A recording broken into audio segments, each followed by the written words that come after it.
So I'm getting back on the foundation base for the accessory building. That's where Dayna and I are most concentrated right now, so that we can get this building up before the snow comes, which is, as nice as it is this week, I feel like the snow is probably not far off. I'd be lying if I have any idea where I left off filming on the accessory base, so I'm just going to try and catch you guys up a little bit and show you what's going on.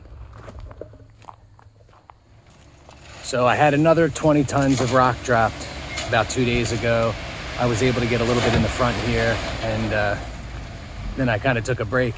This will be almost 100,000 pounds of rock over the last maybe month or so around the property, and my body's hurting.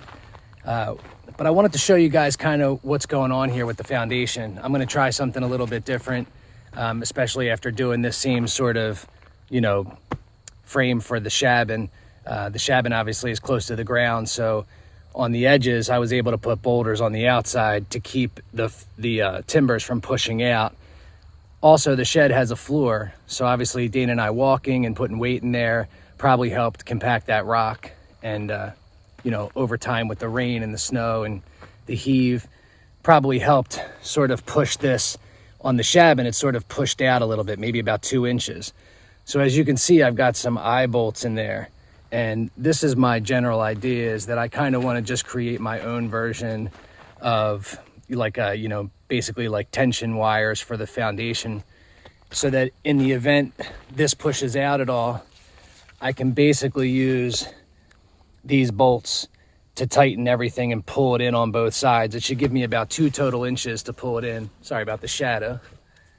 So I've got these 3 kind of set in place, enough so that if I need to take them out in order to kind of pack the rock up to them, I can actually just take everything out, and the plates on the outside will just stay. Like I said, I've got the 3 here. The idea is that there'll be matching pairs on the other side, and that I'm going to use some leftover electric fence wire and do 2 runs back and forth in each spot, nice and tight, and then kind of maybe use the ratchet strap to pull it. The frame is exactly where it needs to be, so I don't really want to pull too tight because I don't want to pull the frame in.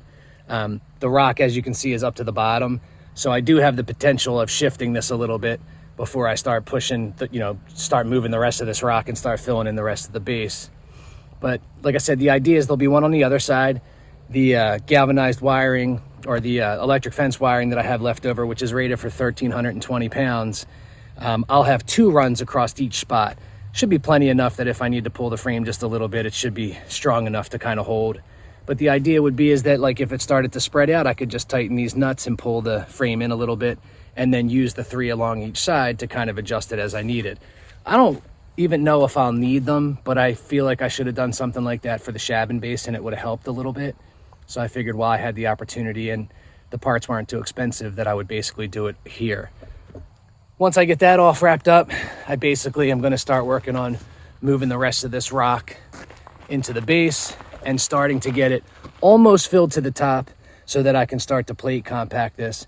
Then I'll end up knowing exactly where we stand, and I can basically backfill the rest of the rock and then keep plate compacting it so that I get a nice, really compacted top base to not only sit that sister on, but ultimately to put the building on. So I'm going to go ahead and do these 3 on the other side, and I'm going to bang out the 2 real fast, and then I'll kind of show you what I'm doing for the 3rd one. I'll just set the camera up real quick and get started.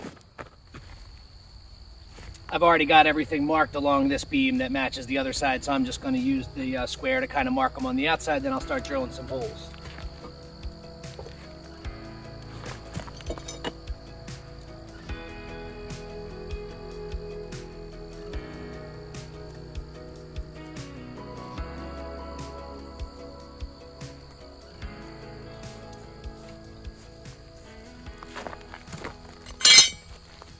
So I got a 1/2 inch bit, and basically what I want to do is I just want to go right in between both boards. That way when I put my plate on, as you saw on the other side, once I put my plate on, it basically straddles both pieces. That way if I ever do have to crank this in, at least the plate's kind of pushing on both, rather than only having the bolt going through the top or the bottom. I felt like going in the middle was kind of best. And if I really feel like I needed to, I can always sink another truss screw right on the other side. That way it holds that spot where the eye bolt's going through real nice and tight.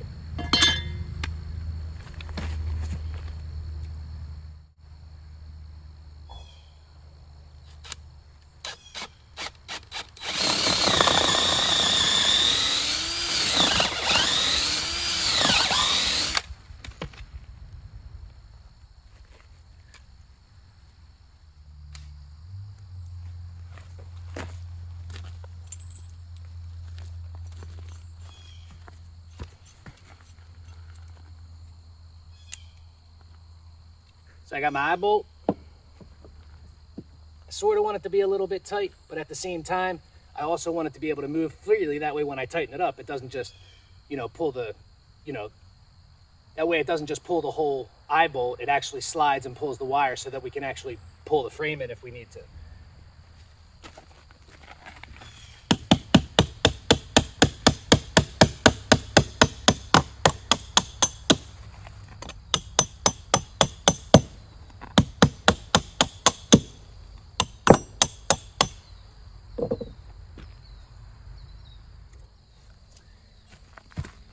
I'm just using some 2100 box plates, or I guess for those, that's like an electrical term. So there's 1900 boxes and then there's 2100 boxes. That's your 4-inch square box, and then your 4 7/8, I think, square box. But this is the larger of the plate, which is called the 2100 plate. It's 4 11/16, I think.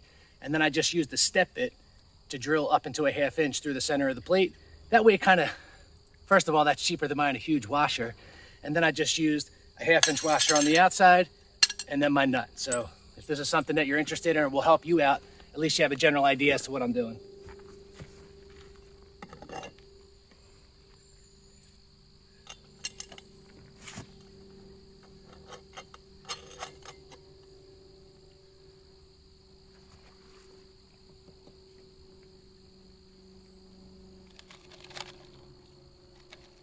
And then just some tech screws to kind of zip the plate to the actual lumber.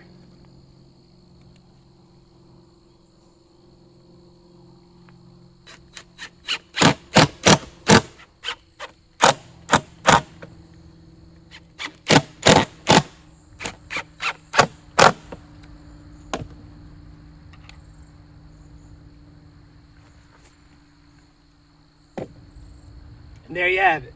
So basically, like I said, there'll be a, there'll be the wire that runs from eye bolt to eye bolt, nice and tight. And then if I ever need to, I can adjust this 2 inches on this side and pull that side 2 inches on the other side. So it's just kind of like a inexpensive way to sort of have, tension wires in your foundation base, and again, I may not ever need it, but at least it's there if I need to kind of pull the frame together a little bit. But I'm going to bang out the other two real quick so that I can get started with the heavy work today.